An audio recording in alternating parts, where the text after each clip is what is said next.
इंतज़ार इंसान को अंदर से बेचैन करता है। और अगर डर के साथ इंतज़ार हो आने वाले खतरे का, तो वो इंतज़ार किसी भी इंसान को मौत का एहसास जीते जी करवा सकता है। उस दिन हमारे घर में भी कुछ ऐसा ही माहौल था। मेरा नाम अंकित है और ये घटना तब की है जब मैं 11वीं कक्षा में गांव के सरकारी स्कूल में ही पढ़ता था। सर्दियों का मौसम था, इसीलिए स्कूल सुबह देरी से लगता और शाम को देरी से ही छुट्टी होती। उस दिन मैं स्कूल से घर आया।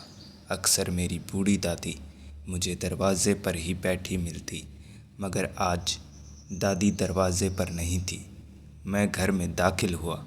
घर में दाखिल होते ही मुझे एक महक का एहसास हुआ, जो शायद धूप और अगरबत्तियों की महक थी। मैं सीधा पूजा घर के सामने पहुंचा। इस वक्त शाम के 4 बजे थे और दादी पूजा घर में बैठी पूजा कर रही थी। इस वक्त पूजा करने की वजह मैं दादी से ज़रूर पूछता, लेकिन उन्हें बिल्कुल पसंद नहीं था कि पूजा के समय उनसे कोई बात करे। खैर, मैं वहाँ से मुड़ा और जब अपने स्कूल बैग को उसकी जगह पर रख रहा था, तब मुझे रसोई से कुछ बर्तन हिलने की आवाज़ आई। दादी पूजा घर में थी और माँ और पिताजी इस वक्त खेतों में होते हैं, तो रसोई में कौन है, यही देखने के लिए मैं रसोई तक गया और देखा रसोई में माँ थी और वो आटा गूंद रही थी, और वो भी इतनी जल्दी। खाना अक्सर अंधेरा होने के बाद ही बनता, लेकिन उस दिन इतना जल्दी क्यों? यही सवाल मैंने माँ से पूछा, तो हड़बड़ा कर उन्होंने मुझसे कहा कि आज रात को खेतों में काम है, इसीलिए वो जल्दी खाना बनाने घर आई है। लेकिन बाबा घर नहीं आए थे, और अक्सर वो एक बार तो शाम के समय घर आते ही थे, चाहे फिर कितना भी काम हो। वो एक बार आकर तो मुझसे और दादी से मिलकर जाते थे। मैंने माँ से जब पूछा कि बाबा क्यों नहीं आए, तो उन्होंने कहा कि आज वो घर नहीं आएंगे, तुम चुपचाप जाकर पढ़ाई करने बैठो। माँ का ये बर्ताव मुझे ज़रा अजीब लगा। उनके चेहरे पर एक चिंता झलक रही थी, शायद काम की टेंशन होगी। यही सोचकर मैं कपड़े बदलने चला गया और कपड़े बदल कर बाहर खेलने निकल गया और वापस घर आया। तब तक शाम के 7 बज चुके थे और अंधेरा भी हो चुका था।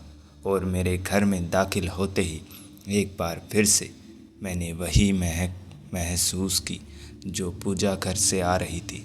मैंने वहाँ जाकर देखा तो पाया दादी अभी भी पूजा घर में वैसे ही मंदिर के सामने बैठी थी जैसे कुछ घंटों पहले, और अब तो उनके बाजू में माँ भी बैठी थी, जो मंदिर की तरफ हाथ जोड़कर बोल रही थी, हे भगवान, आपका ही सहारा है, आप ही बचाइए उनको।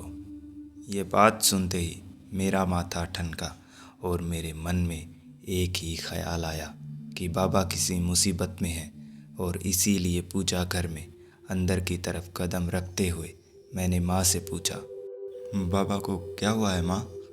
मेरे इसी सवाल के साथ माँ को पता चला कि मैं वहाँ मौजूद था, और तभी अपनी जगह से खड़ी होते हुए माँ ने मुझसे कहा, नहीं नहीं, कुछ नहीं, कुछ भी तो नहीं हुआ है।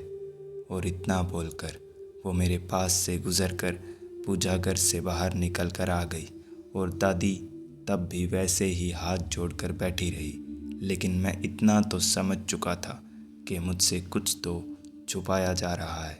खैर, मैं पूजा घर से बाहर आया। माँ 2 थालियों में खाना परोस रही थी। खाना परोस कर माँ ने मुझे और दादी को खाना खाने के लिए आवाज़ लगाई, और तब दादी पूजा घर से उठकर बाहर आई। दादी के चेहरे पर एक टेंशन और दुख साफ झलक रहा था। मैं जानता था कि मेरे किसी भी सवाल का जवाब दादी या माँ बिल्कुल नहीं देने वाली।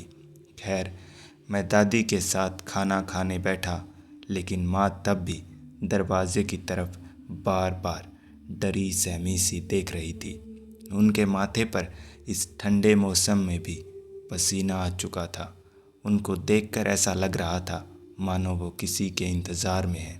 मैंने फिर माँ से उसकी तकलीफ़ की वजह पूछी, लेकिन उसने कोई जवाब नहीं दिया और रसोई में जाकर एक थैला उठाकर बाहर आई और दादी से कहा कि आती हूँ मैं।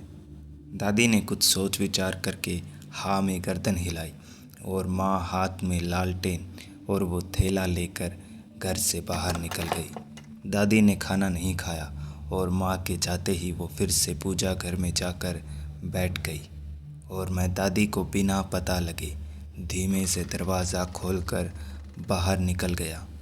अंधेरा और कोहरा काफ़ी घना था, लेकिन मैं जानता था कि माँ के हाथ में लालटेन है और वो मुझे दूर से ही नज़र आ जाएगी। मैं दौड़ा दौड़ा खेतों के रास्ते पर निकल लिया और मुझसे कुछ ही दूरी पर कोहरे को चीरती हुई मुझे एक पीली रोशनी नज़र आ रही थी। यकीनन माँ वही है।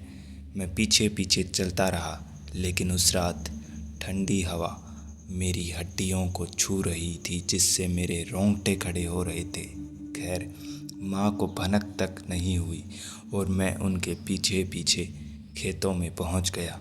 थोड़ी दूर ही अंधेरे में खड़े होकर मैंने देखा कि माँ एक पेड़ के नीचे गई और वहाँ जाकर उन्होंने वो लालटेन ज़मीन पर रखा और उसी की रोशनी में मैंने देखा कि बाबा ज़मीन पर बेहोश पड़े थे।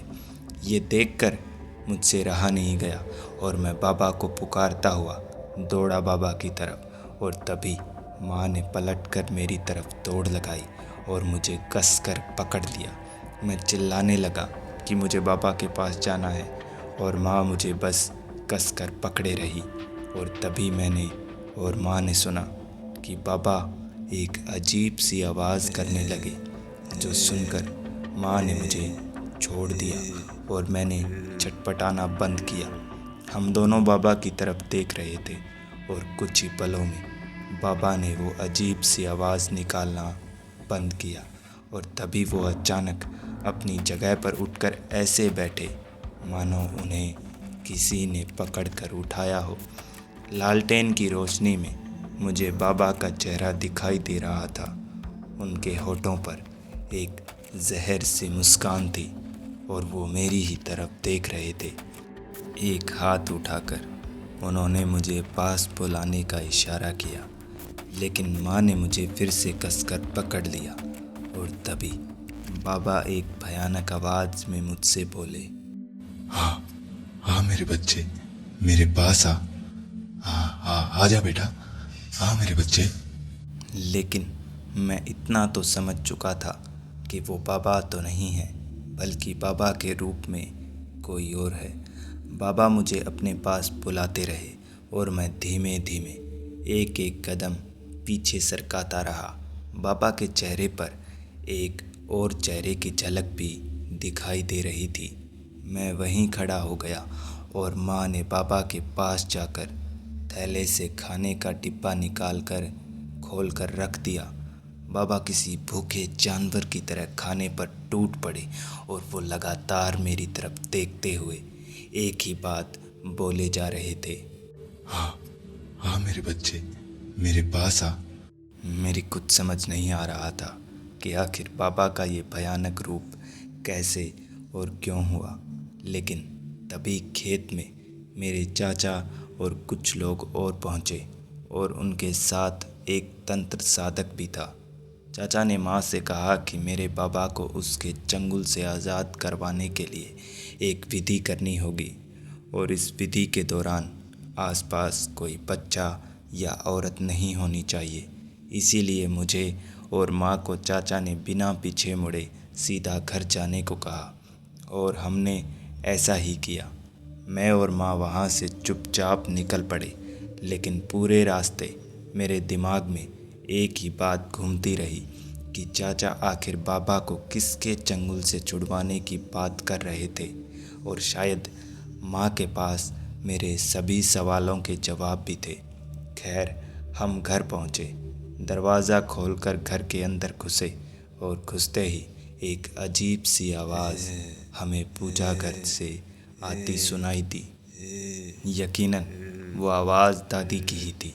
मैं और माँ दौड़कर पूजा घर में पहुँचे तो पाया दादी मंदिर के सामने बैठी लंबी लंबी सांसें भरते हुए वो अजीब आवाज़ निकाल रही थी। और हमारे वहाँ पहुँचते ही दादी ने माँ की तरफ गर्दन घुमाई और एक अलग और अजीब आवाज़ में दादी ने माँ से कहा, वो आ चुकी है, वो लौट आई है तेरे बच्चे को लेने, मगर तू चिंता मत कर, मैं सब ठीक कर दूंगा। इतना बोलकर दादी पूरी तरह छटपटाई और अचानक से शांत होकर मंदिर की तरफ हाथ जोड़कर फिर से वैसे ही बैठ गई। और माँ ने मुझे तुरंत मेरे कमरे में जाकर सोने के लिए कहा। मैं अपने बिस्तर पर लेट तो गया था, लेकिन मेरा ध्यान घर के दरवाजे में ही था कि जैसे ही दरवाज़ा खुलने की आवाज़ आई तो मैं देखने ज़रूर जाऊंगा, क्योंकि मुझे बाबा की बहुत चिंता हो रही थी। और फिर एक आवाज़ मेरे कानों में पड़ी, लेकिन दरवाज़ा खुलने की नहीं, बल्कि मेरे कमरे की खिड़की खुलने की। और जैसे ही मैंने खिड़की की तरफ नज़र घुमाकर जो देखा, वो देखकर मेरी रगों में बहता खून बिल्कुल ठंडा पड़ चुका था, क्योंकि मेरे कमरे की खिड़की के सरियों के बीच एक भयानक, डरावना और खौफनाक चेहरा फंसा हुआ था। उसके मैले कुचले बालों में कीड़े मकोड़े रेंग रहे थे। ये उसकी आंखों की जगह सिर्फ गड्ढे थे, और उसके वो जले भुने होठों की मुस्कान मुझे मौत सा एहसास करवा रही थी। और वो औरत, या कहूँ चुड़ैल, वही बात दोहराए जा रही थी जो पापा ने मुझसे कही थी। हाँ हाँ मेरे बच्चे, मेरे पास आ। उसकी वो भयानक आवाज़ सुनने के बाद मुझे ऐसा लग रहा था मानो मेरे शरीर में जान खत्म हो चुकी थी। मैं खुद को बिस्तर से उठाना चाहता था, लेकिन उठा नहीं पा रहा था। और उसकी वो भयानक हंसने की आवाज़ शायद मेरी जान ले लेती, लेकिन उससे पहले ही मैं अपनी पूरी ताकत लगाकर चीख पड़ा। और चीख की आवाज़ सुनकर माँ दौड़ी मेरे कमरे में आई, और मुझे इतना डरा हुआ देख माँ इधर उधर कमरे में देखने लगी, ऐसे जैसे उसे मालूम था कि मैं किसे देखकर चीखा। लेकिन उस वक्त न कमरे में और न ही खिड़की पर कोई था।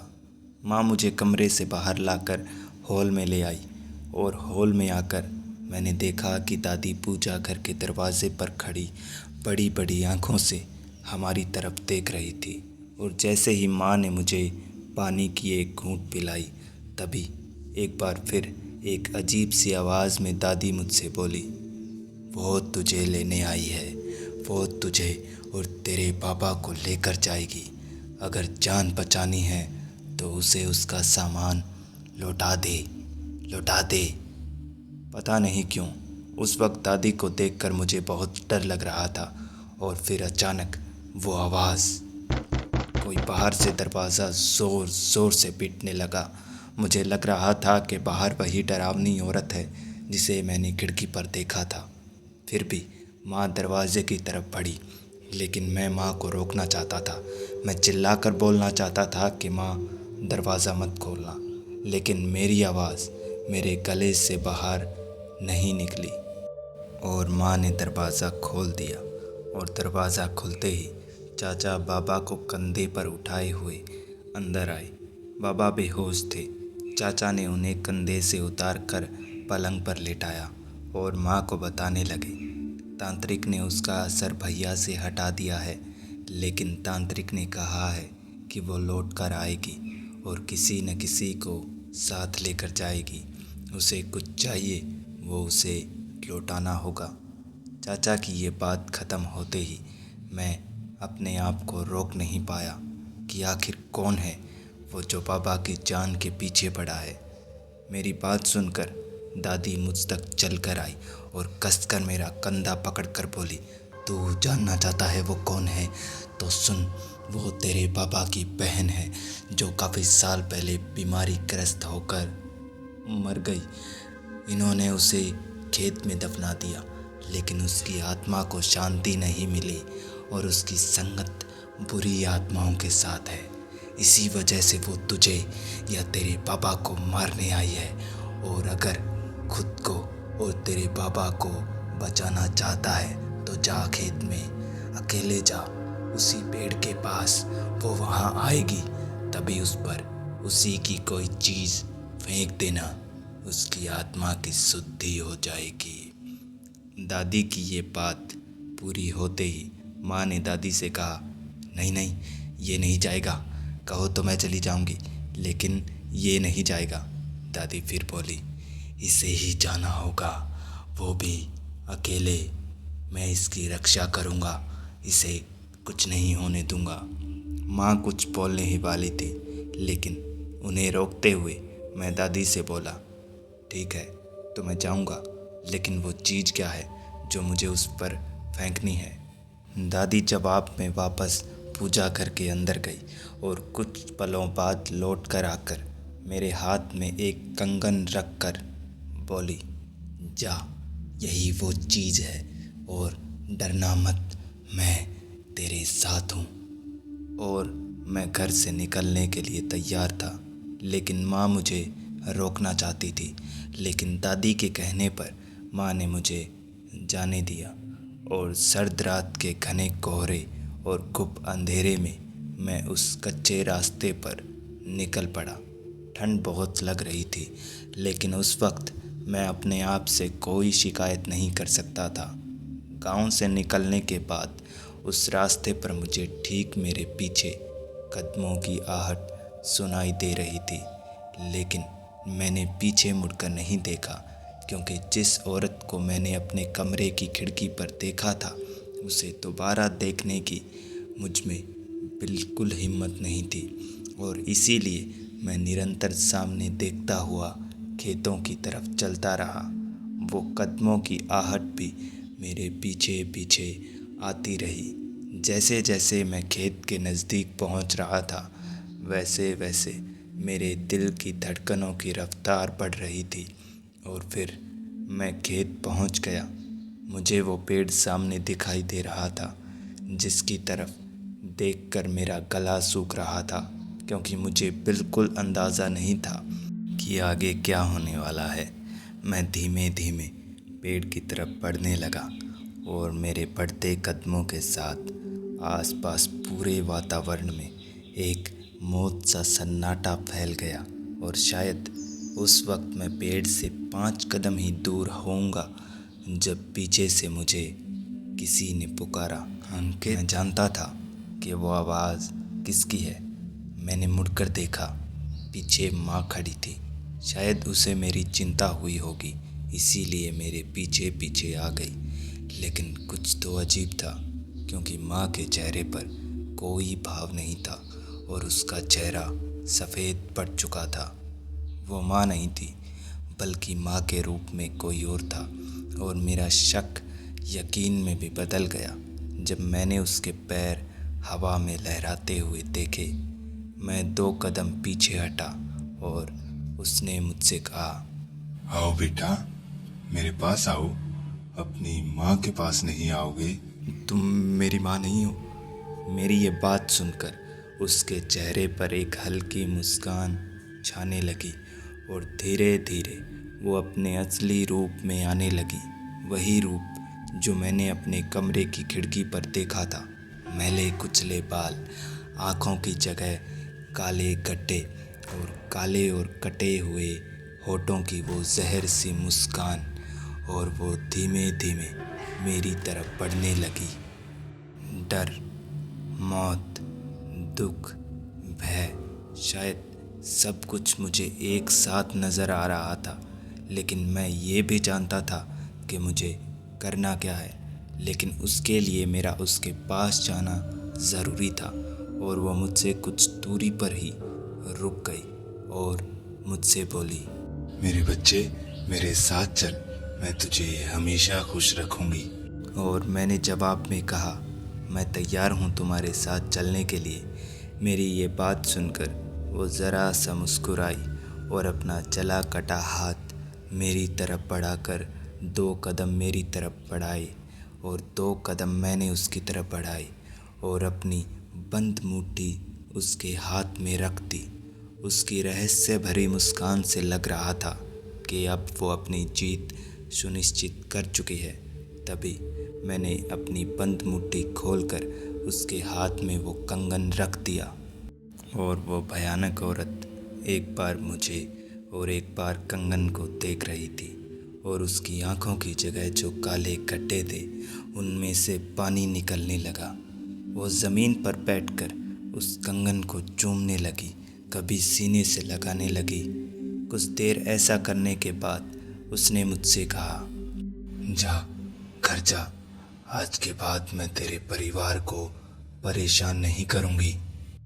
और मैं वहाँ से सीधा दौड़ा दौड़ा अपने घर पहुँचा। माँ दरवाजे पर खड़ी मेरा इंतज़ार कर रही थी। ठंड में मेरे हाथ पैर जम चुके थे, इसीलिए माँ ने अंगीठी में आग जलाई। मैं, माँ और दादी आग के पास हाथ सेकने लगे। खेत में जो कुछ भी हुआ वो दादी को सब कुछ पता था, और ऐसा इसीलिए क्योंकि दादी जी पर हमारे कुलदेव की असीम कृपा थी और वही थे जिन्होंने दादी के रूप में मेरी इतनी मदद की। खैर, कुछ ही दिनों में बाबा बिल्कुल ठीक हो गए और हम सब फिर से अपनी सामान्य ज़िंदगी में लौट गए। लेकिन उस औरत का वो चेहरा और उसके हाथ का वो जाना पहचाना सा स्पर्श मुझे आज भी ताज़ा महसूस होता है। मैं हूँ सैम और ये थी रेड स्केरी पॉडकास्ट में आज की कहानी।